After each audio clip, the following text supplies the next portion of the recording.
राधे राधे प्रिय भक्तों, आज कामिका एकादशी व्रत की कथा सुनने जा रहे हैं और उसकी महिमा जब समस्त दिशाओं में पवित्र हो जाती है और आकाश से पुण्य की वर्षा होने लगती है, तो आज वही दिन है जिसे शास्त्रों में कामिका एकादशी कहा गया है।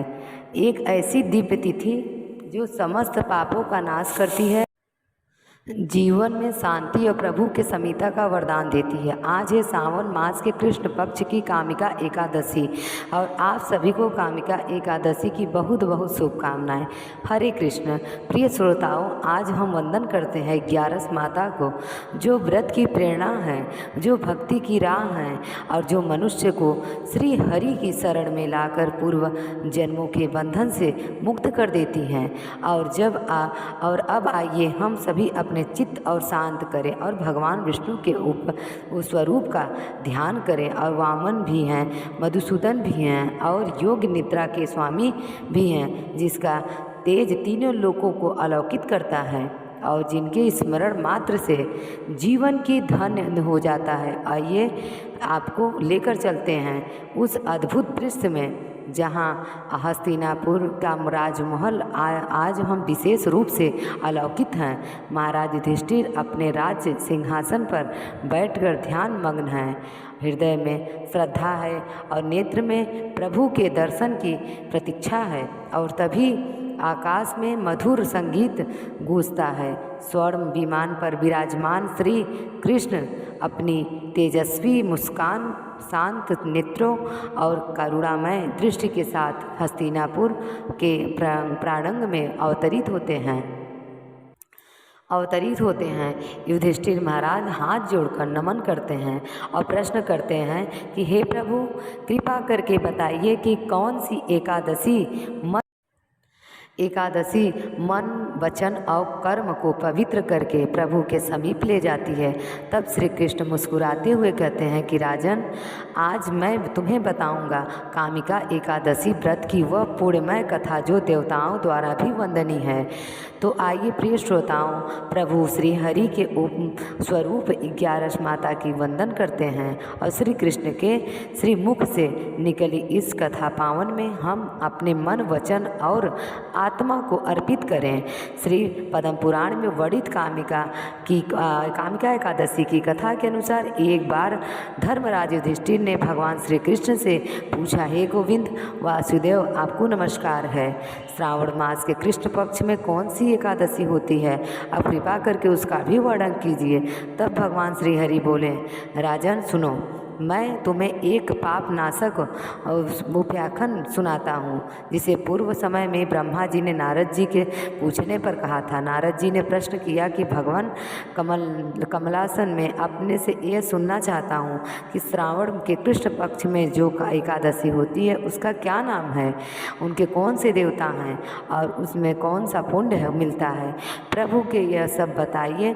तब ब्रह्मा जी ने कहा, नारद सुनो, मैं संपूर्ण लोकों के हित की इच्छा से तुम्हारे प्रश्न का उत्तर देता हूँ। श्रावण मास में जो कृष्ण पक्ष की एकादशी होती है उसका नाम है कामिका एकादशी व्रत। स्मरण करने मात्र से यज्ञ का फल मिलता है। इन दिन श्री हरि, विष्णु, माधव और मधुसूदन आदि नामों से भगवान का पूजन करना चाहिए। भगवान श्री कृष्ण के पूजन से जो फल मिलता है वह गंगा, काशी, नैमिसारण तथा पुष्कर क्षेत्र से में भी सुलभ नहीं है। तो कथा इस प्रकार है। श्रावण कृष्ण पक्ष की कामिका एकादशी व्रत कथा। युधिष्ठिर ने कहा, हे भगवान, श्रावण मास के कृष्ण पक्ष की एकादशी का क्या नाम है और क्या महात्म्य है, तो मुझसे कहने की कृपा करें। श्री कृष्णचंद्र ने कहा कि हे युधिष्ठिर, मैं सभी पापों से मुक्त होने वाला व्रत को कथा का वर्णन करता हूँ, जिससे पहले ब्रह्मा जी अपने पुत्र नारद जी से कहा था। श्रावण मास के कृष्ण पक्ष की एकादशी का नाम कामिका एकादशी है, जिसका कि केवल महात्म सुनने मात्र से यज्ञ का फल प्राप्त होता है। उस दिन जो मनुष्य शंख चक्र गदा धारी एवं श्रीधर नामक विष्णु का पूजन करता है और भक्ति पूर्वक ध्यान करता है, उसको नैमिषारण्य में जो एक एवं पुष्कर तथा काशी में गंगा स्नान का जो फल मिलता है उसमें से भी अधिक उत्तम फल की प्राप्ति होती है। वह फल इस प्रकार है कि जो सूर्य ग्रहण के अवसर पर कुरुक्षेत्र में स्नान एवं श्री केदारनाथ जी के दर्शन से भी होना कठिन है, व्यक्ति योग में गंडवी नदी में स्नान करने से एवं सिंहस्थ गुरु में श्री गोदावरी में स्नान करने का उसमें फल की प्राप्ति नहीं होती है, जो कि श्री कृष्णचंद्र के पूजन द्वारा प्राप्त होती है।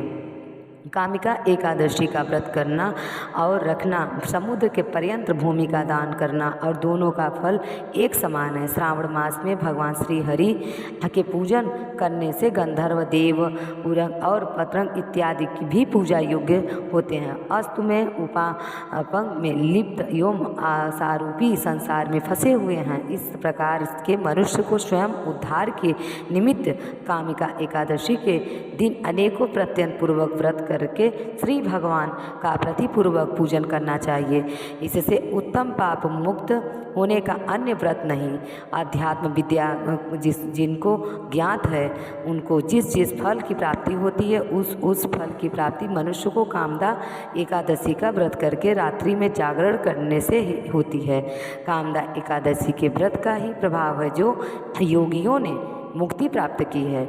अस्तु उच्चारुत मनुष्य को इस प्रकार के करना नितांत ही आवश्यक है। एक बार के सुवर्ण दान से या उसके चतुर्ंग चांदी दान करके अथवा रत्न इत्यादि द्वारा पूजा से भगवान उस प्रकार संतुष्ट नहीं होते जितना कि तुलसी पत्र के पूजन करने से संतुष्ट होते हैं।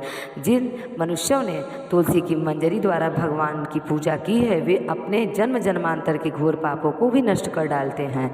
इस प्रकार की तुलसी देवी को सत प्रणाम है, जिनके केवल दर्शन मात्र एवं स्पर्श से समस्त पाप नष्ट होकर शरीर पवित्र हो जाता है।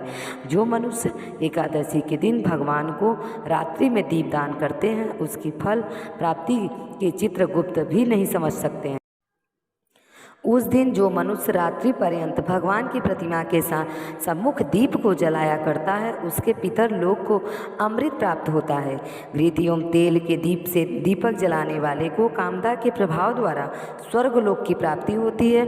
इसलिए इस प्रकार के पाप नाशनी कामदा एकादशी का व्रत हर मनुष्य को करना चाहिए। उचित है उनके प्रभाव से अनेकों प्रकार की हत्याएं अर्थात ब्रह्म हत्या, भ्रू हत्या आदि से जो महान पाप तक हैं वे शीघ्र ही छूट जाते हैं और विष्णु लोक की प्राप्ति होती है। तो ये रही कामिका एकादशी व्रत की कथा।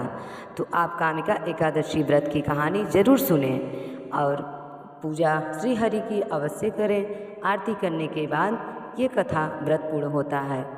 राधे राधे। जय श्री कृष्णा। हरि बोल।